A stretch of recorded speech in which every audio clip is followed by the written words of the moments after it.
Greetings and welcome to Junior English. We are today speaking about Walt Whitman's classic Song of Myself, his poem of multiple parts that he published in 1855 for the first time. These poetic lines of Song of Myself actually edited multiple times, and by 1892 what we will call the deathbed edition of Leaves of Grass. The poems have undergone monumental changes, especially some of these poems. We're going to turn now to passage 51, which is the second to the last offering of Song of Myself. If you, and I hope at some point you will have the opportunity, if you sit down and read all of Song of Myself, you will identify that as we move towards the last lines of this classic poem, that we are reaching a crescendo, a poetic crescendo of sorts. Let's look now on page 430, passage 51 of Song of Myself, as he begins to end this really important set of lines. The past and present wilt. I have filled them, emptied them, and proceed to fill my next fold of the future. Listener up there, what have you to confide to me? Look in my face while I snuff the sidle of evening. Talk honestly, no one else hears you, and I stay only a minute longer. Do I contradict myself? Very well then, I contradict myself. I am large. I contain multitudes. I concentrate toward them that are nigh. I wait on the door slab. Who has done his day's work? Who will soonest be through with his supper? Who wishes to walk with me? Will you speak before I am gone? Will you prove already too late? Let's now begin at 2b by pointing out for our literary analysis topic, poetic understandings of Whitman. And let's emphasize now the personal, let's write that down at 2b, the personal nature of Whitman's poems. He loves to speak directly to the reader as if the reader is right there with him. Notice that he says, will you speak before I am gone? Notice he says, talk, line 5, honestly. No one else hears you, and I stay only a minute longer. This is a very personal kind of writing. At one point in Leaves of Grass, Whitman asks this question to you, the reader. What is it like to hold me in your hands? How do I feel? And at first glance, you kind of go, whoa, whoa, whoa. And then you realize Whitman is speaking directly to his reader as if he and his reader know each other, as if they are intimate, at times even as if they are lovers. But let's point this out. Whitman writes this poem to future readers. He does this all the time in his poetry, where he's already predicting that after he is dead and gone, there will be people who read his poetry. This is part of Whitman's optimism, his hope that what he has to say will have bearing on future generations. It's not unusual for students to have read a few lines of Whitman and then go, the next time they see an old used copy at a bookstore, to pick up a copy of Leaves of Grass and say, I think I'm going to read more of this guy because I somehow feel I connect with him in a personal level. He, of course, institutes and instigates that kind of connectivity. Let's go ahead and exegete now at level 1. Look what he has to say about the past and the present. He says, they both are gone. He says, I have filled them, emptied them, proceed to fill my next fold of the future. He will say in his opening lines of passage 46 of Song of Myself, I know I have the best of time and space and was never measured and never will be measured. In other words, his optimism of the future. In a word, at level 1, Whitman loves to talk about hope, the future. It is an interesting 3B question to ask about you personally, and so we'll ask it now. What do you most hope for? If you could write down one thing, for example, that you hope for in your life, what is it for you? Is it graduation? Is it to have a job someday? Is it to have some accomplishments in regards to your personal affairs? Maybe falling in love? Maybe having a family someday? Is it for you something professional? Ball players who some days dream of having an opportunity. What is it that you most hope for? Whitman likes to remind us that the only way that you'll ever have a successful future is to say out loud what you hope for. We call these goals. Short-term goals, meaning you achieve them before much longer. Long-term goals, meaning you set a goal for yourself that's going to take a while to accomplish. Then he speaks directly to you, but notice you are not a reader. You are you seeing it? Listener. And then notice how he positions you, the reader. Listener up there. What have you to confide to me? It's an interesting idea, this reciprocity, this reciprocal nature of Whitman's poetic adventure, where he says, I will share with you, I will confide with you. It's almost like he has a secret. And he goes, Psst, hey, come here, I gotta tell you something. Now, what do you have to say back to me? This nature of engaging the text, because Whitman opens the door for you to do so, makes his poetic project radically different from any others. You probably have to go back to Shakespeare, where periodically you will have Shakespeare's characters who stand at the front of the stage and go, hey, come here, I gotta tell you this. Hamlet, a little more than kin and less than kind, his opening lines in his first aside, spoken not to Claudius, his uncle, father, but rather to the audience, himself saying, hey, I gotta tell you this.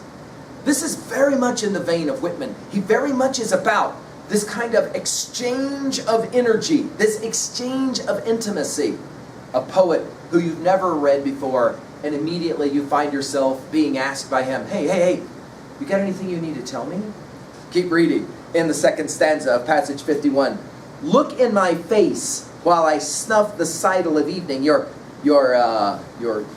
footnote there tells you to snuff the sidle of evening is just at the end of the day. In other words, Whitman realizes he's getting older and he must die. Before he says, before I die, is there anything you need to tell me? But then there's also the realization that we're reaching the end of his poem, Song of Myself. And therefore, hey, before I finish with you this poem, is there anything you need to tell me? Notice he continues, talk honestly. No one else hears you and I stay only a minute. Notice the use of the parenthetic. Let's point that out at 2b as well. Whitman loves these little parenthetics, these parentheses. Did you see it there? Because it's almost like an aside directly to you. Hey, you can be honest with me, he says. Don't worry, it's just you and me. We're here alone. Do you have anything you need to tell me? Tell me it honestly. Whitman is aware that he is going to upset some people. We called him earlier in another lecture the iconoclast. That is to say, he picks out those things that people consider to be really important and he attacks them in some way. So he asks a really interesting question that assumes already that Whitman is aware people are going to critique him as, dude, he's all over the map. One minute he says that the most important thing is nature. The next minute he says the most important thing is metaphysics, beyond nature, the soul. So, which is it? He will often open, this discussion of the contradictory nature of his poetic project. Notice what he asks it. Do I contradict myself? Right? In other words, I say one thing, but then I also say something else that is totally opposite. He says, all right, very well. I contradict myself. I am large. Notice the parentheses again. I contain multitudes. It will be Emerson. We will study in another lecture. It will be Emerson, Ralph Waldo Emerson.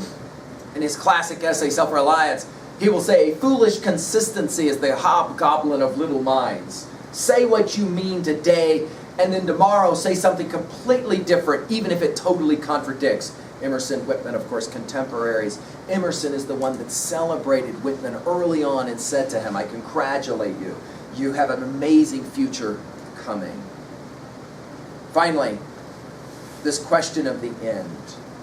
Who has done his day's work? Who will soonest be through with his supper? Who wishes to walk with me? Notice you're not only a listener, but you're a fellow traveler. He will have already played this game in passage 46 of Song of Myself. He says life is like a journey, a walking journey. Of course, the most famous of these kinds of references at passage or at level 3A is his Song of the Open Road. Afoot and light-hearted, I take to the open road, healthy, free, the world before me, the long brown path before me, leading wherever I choose. Life is like a journey that is a walk. And he asks, hey, you want to take a walk with me? Let's point out, Whitman himself was a great walker. He could go out and walk 10 miles just for recreation purposes. In other words, he would say, I'm going to go for a walk and then not come back for 10 hours. And when he came back, they were like, dude, where'd you go? I went for a walk. So he sees his life as a walk, but he also sees his poetic project as walking with the reader. Notice he invites you. Who wishes to walk with me? Will you speak before I am gone?